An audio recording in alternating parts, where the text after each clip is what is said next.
Hey there, friends. Dave Paulides, Canada Missing Project. That is the executive producer of the show, the star of the show, the real brains of the whole outfit. That's Huck L. Berry. And Huck always wants me to tell you that this is her show. She calls the shots. And she said, Dad, make sure you show him my great picture. That's Huck in her cape.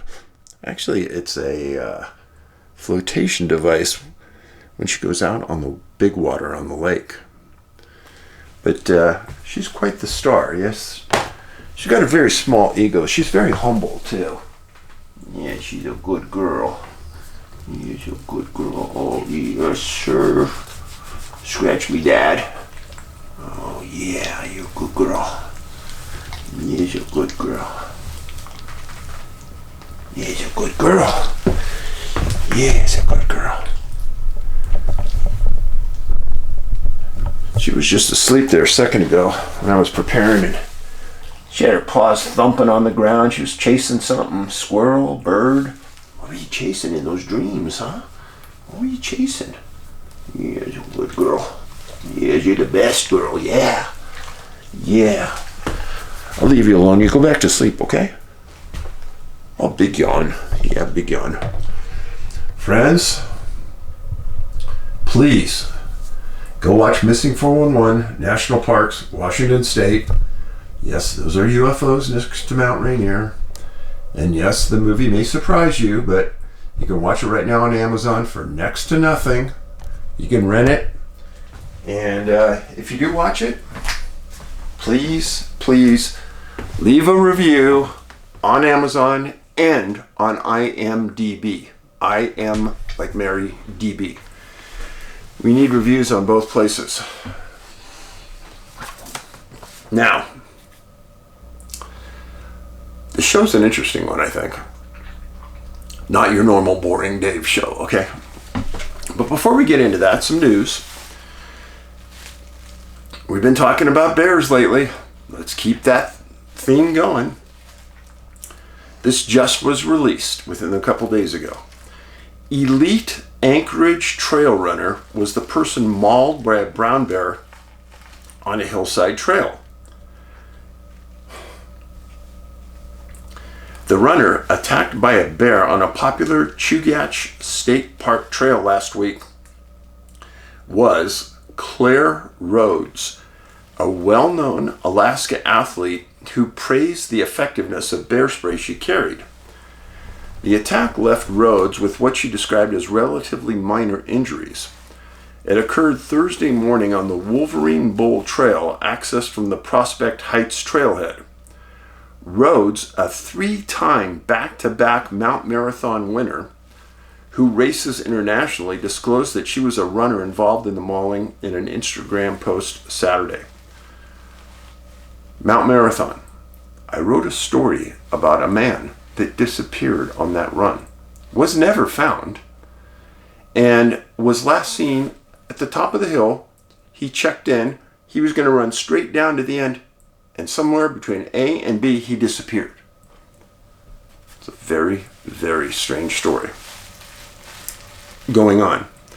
Rhodes wrote that she was incredibly fortunate to emerge without more serious injuries, describing a deep puncture wound on her hip and claw and teeth marks on her body.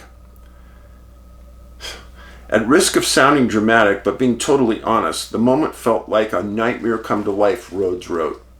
Reached Saturday, Rhodes said she wasn't interested in talking more about what happened right away. In her Instagram post, she said the mauling occurred on a trail she runs every week.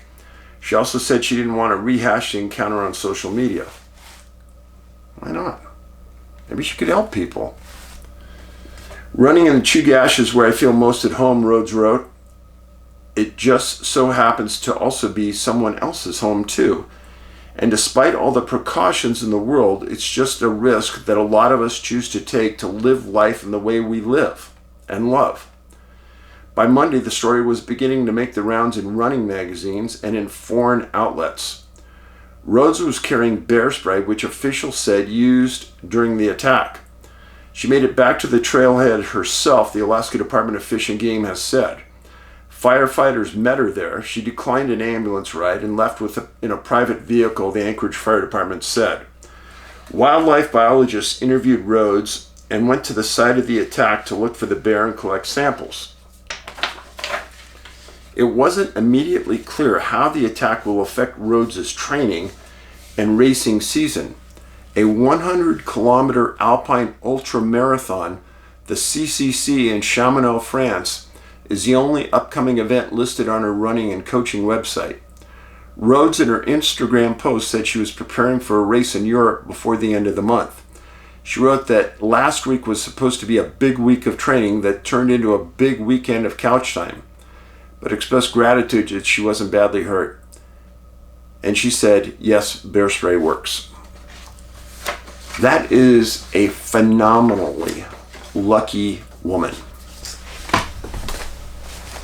When you run in bear country and a bear sees that flash go by, that instantly triggers the bear to run and attack. It's a predatory instinct. That's why they tell you when you see a bear never to run. That will start them running after you. Never run. Slowly back away, telling the bear to stay there, don't bother you, leave me alone. Be firm and slowly back your way out. Just so you know, the people I'm with, and I was with people this last couple of weeks on a trail in bear country, and I had some older cans of bear spray, and I took them back out into the woods, and we practiced, and I showed them how to hold the bear spray two-handed, how to point, where to point when the bear's charging, and we deployed an entire can so that they would practice and know how to use it.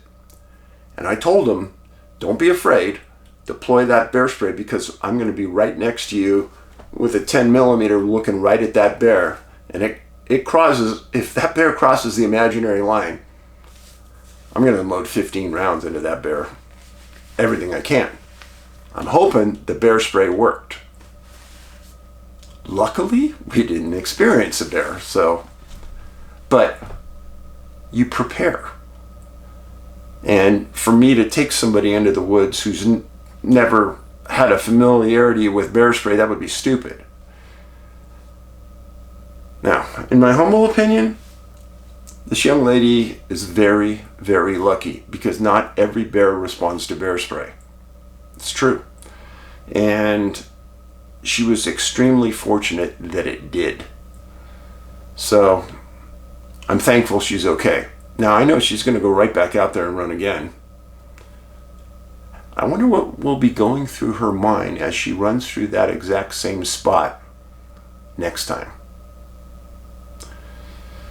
Hopefully she'll be with a couple other runners, and maybe that would be more of a deterrent to the bear.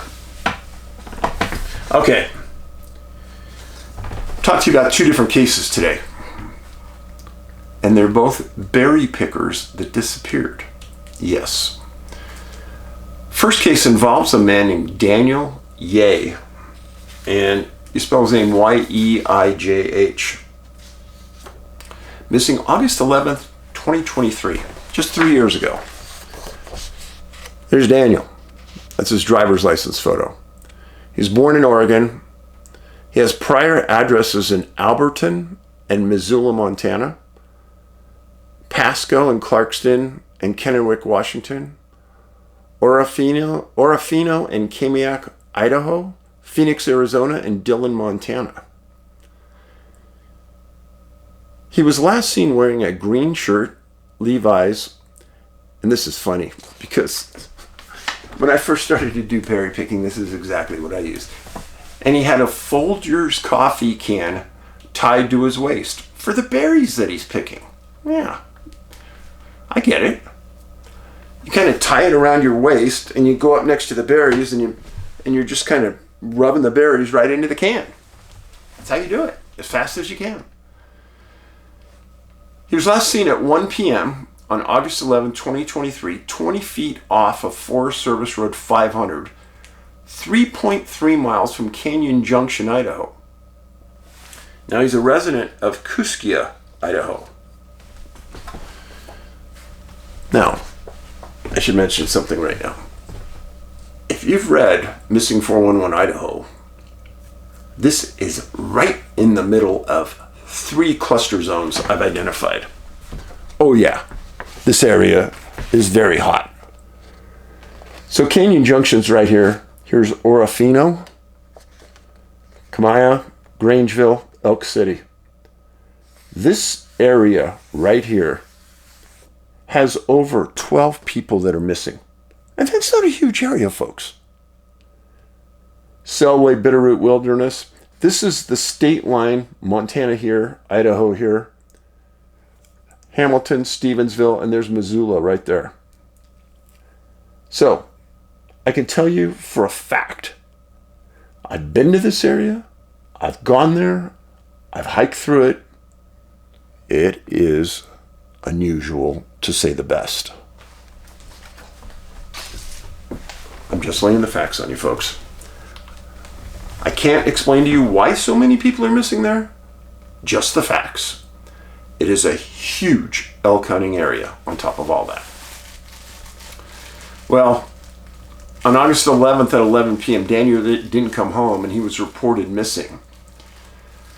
The next day, deputies went to the area where he was last seen, huckleberry picking, and did a cursory search and found nothing.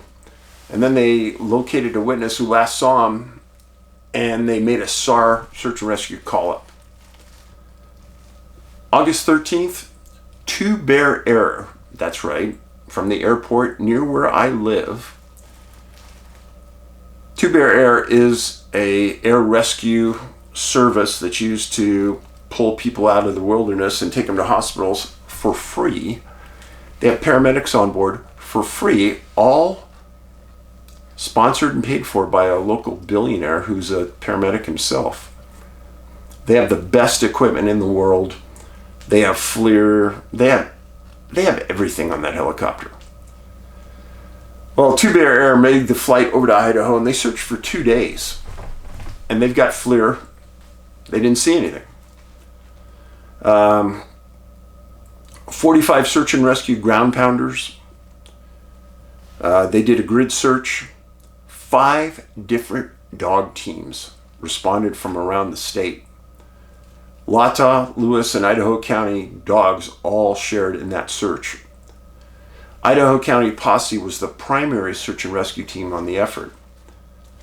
And many huckleberry pickers stopped picking and assisted in the search. Search continued for more than 2 weeks. If you don't remember, people who disappear huckleberry picking are the one group of berry pickers that most often aren't found. Now why? I don't know. I don't have a good answer for that. Now, berries are one of the most healthy things your body can eat. Antioxidants, they're just filled with good nutrients. Does that play into this? I don't know. Now, this area is very rugged. The region, and let me fill you in. If you've been a long-time follower of Missing 411, you've heard this story, but I'll say it to you again. This region, years back, not that long ago, but they had a film crew come in, and they were going to film a mine. Supposedly had some kind of paranormal activity around this mine. Nothing that I had ever heard of or I could ever find in the research or any of the locals knew about, but that's what they said they were there for. I actually went to the location, spoke to the locals. They said, yeah, we don't even know why they were here, but that's what they said. So the locals took the people from the film crew up to the mine site in ATVs and then hung around. I interviewed part of that group that took them up there. And they stated that they were all on a ridgeline looking down into this valley after the day of filming. One of the guys on the film crew hadn't said anything, like 24 years old, takes off on a dead run as fast as he could run straight into the wilderness. Everyone just looked like, what is he doing? They thought he was screwing around somehow. No, he was never seen again. Huge search. It's part of the strangeness of this area. Nobody could understand why he did it. Well, on this case, the last article on the case was August 30th and stated that Daniel was still missing. The case happened after Missing 411 Idaho was printed, so it isn't in the books. The search was extremely comprehensive for being as remote as it was, and I've got to give it to Idaho County for doing a great job. 2-bear airhead FLIR, so that's one thing. 5 different canine teams found nothing. Huckleberry pickers have the highest rate of disappearance. And we passed the 3-year anniversary of that disappearance, and he hasn't been found. Where is he? Where can he go? How come the canines didn't pick him up? Multiple people put him in that area berry picking at 1 o'clock. What happened? Well, that's the million-dollar question. But this has happened many times with berry pickers. As an example, case number 2, we'll go a little bit back in history. Vincenti Wrobel, W-R-O-B-E-L. That's a Polish name. It means sparrow. 56 years old, missing July 28th, 1931 at 3 p.m. Remember that time. He was a resident of New York Mills, Upper New York, west of Utica, east of Syracuse. Married, lived with his wife, and they went berry picking with his wife and friends. Everybody said it was a stifling, hot, humid day. Muggy, but the berry picking was really good, and this area was known for great berry picking. Mr. Wrobel and his wife parked their car, met with the friends. He locked the car, and they all walked into the wilderness to search. At about lunchtime, the group had gotten together, and they agreed to meet back at the car at 3 p.m. 3 p.m., Mrs. Wrobel went back to the car with their friends. They were all there, but Mr. Wrobel didn't show up. So she goes to the car and just checks the doors just for the heck of it. Found one of the doors was unlocked. And she thought that her husband must have come back to the car after lunch and then went back into the wilderness because he was seen there later. But he wasn't at the car. So the friends and her go back into the wilderness calling his name, hoping that they could find him and he would answer. They come out of the wilderness at 8 p.m. And that high up in New York on a July, it stays dark really late. I'm sorry, it stays light very late. So at 8 o'clock, they come out. Mrs. Wrobel goes home, calls the police, reports him as a missing person. State police come out, state conservation people come out, and they interview her. The next day, Sergeant Stickler from the Utica barracks responded to the scene with Mrs. Wrobel and a series of state policemen, and they got a group of berry pickers to help search for Mr. Wrobel. At about noon, the Oneida barracks took over the search, leading all search efforts. They all stated the heat was unreal, and they thought that Vincenti would have sought shelter in some of the heavy cover of the trees and the bushes in other areas of this region. Mrs. Wrobel explained that her husband had been berry picking this area for several years, and she felt that he knew the area well enough that he wouldn't get lost, but she couldn't explain where he was. July 30th, 30 members of the state police and a trove of volunteers continued looking for Vincenti. That day started off with the state police lieutenant named Tremaine Hughes, and a spotter flew the skies in a brand new airplane that the state police got the week before, and they were flying looking for Mr. Wrobel. Later in the afternoon, the plane got grounded because thunderstorms moved into the area, and a brutal thunderstorm right over this area ended all searches for the day, and everyone sought cover. Mrs. Wrobel was on site during the search with family and friends. Some believe that Vincenti may have crossed one of the dirt roads in search of a better area to get berries, and that area was searched extensively, and they couldn't find anything. Well, police stated that if the heat continued, they doubted that Vincenti could live. It was that hot and that muggy. And nobody said that they thought that he was carrying any water at the time. Well, on July 31st, they start off again, the same sort of searching. State police searched half the day and then they stopped. Some friends said that Vincenti was in ill health, and they told the police that. And that he may still be out there and we need to keep searching. His wife said that she thought his health was okay. Search and rescue organizers said that the best opportunity to find him will be in the coming weekend, the following days, when hundreds of people will be in the bush berry picking. Now, they had gotten a lot of the berry pickers that were there during the week to stop berry picking and help search for Mr. Wrobel.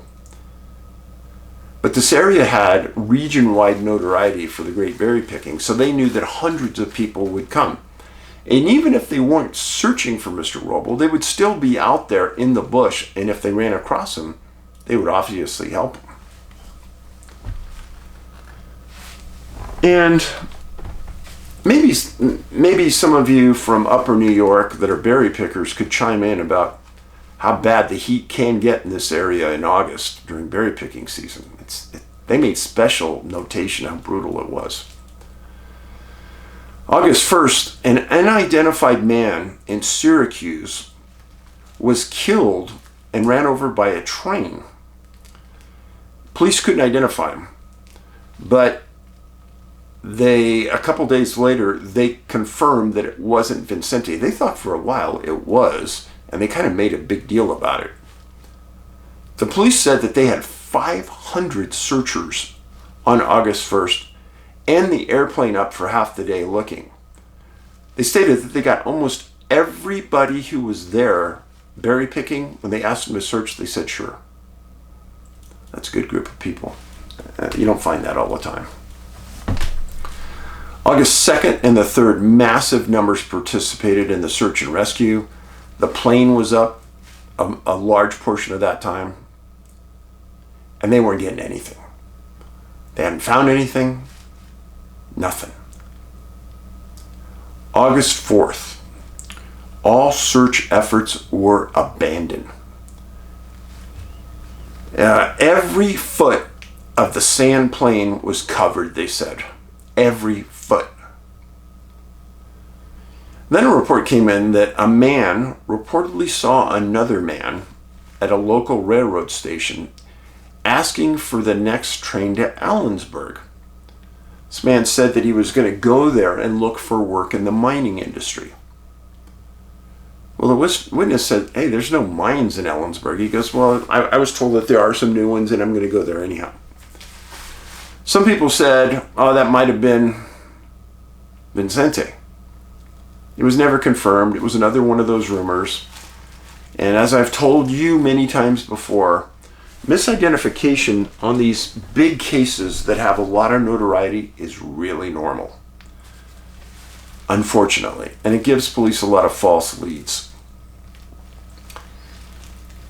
And if that was Vincenti on August 4th, his clothes would be disheveled, dirty, wrinkled, wet, ugly. I mean, I think it would have been pretty easy to ID him.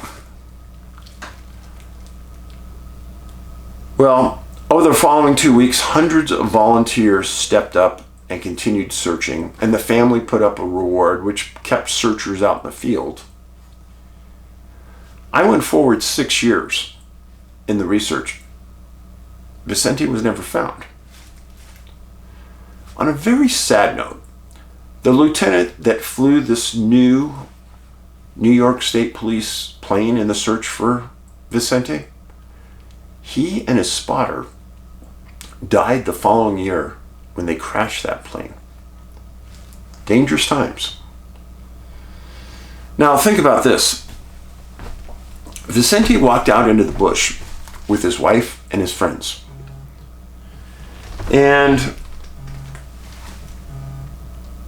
they separated. So you got point of separation. He was listed as missing at 3 p.m. when he failed to come back. There were tons of swamps and bogs in this area. And he was in a group of missing berry pickers.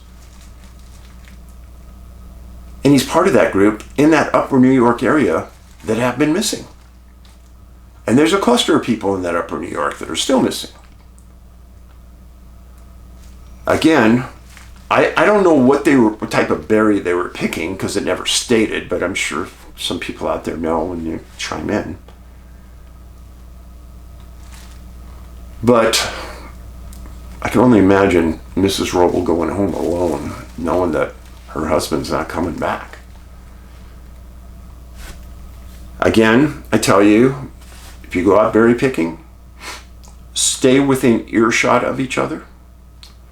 Berry pickers tend to be looking down all the time. Make sure you look up. Make sure you look around. What's around you? Carry your phone if it has a personal locator beacon. Always carry extra water. And I always carry an energy bar.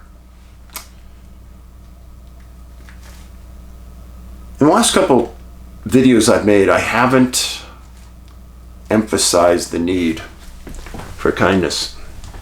I think I will here.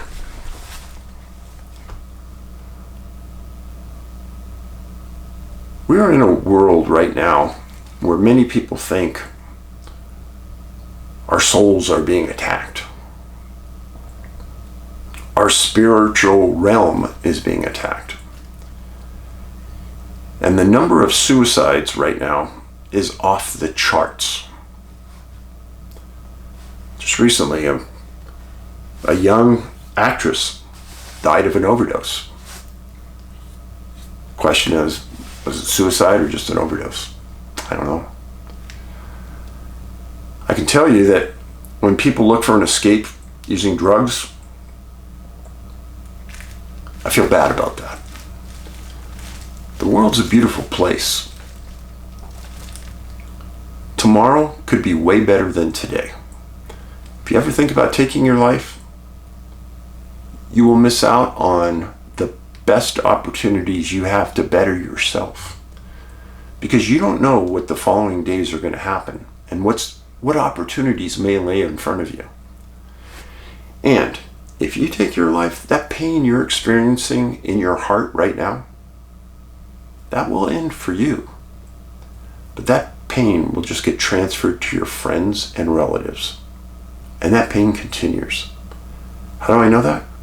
Because I've talked to hundreds of people that are family members of suicide victims. You're looking at one right now. And I can tell you that I carry that pain in my heart every day.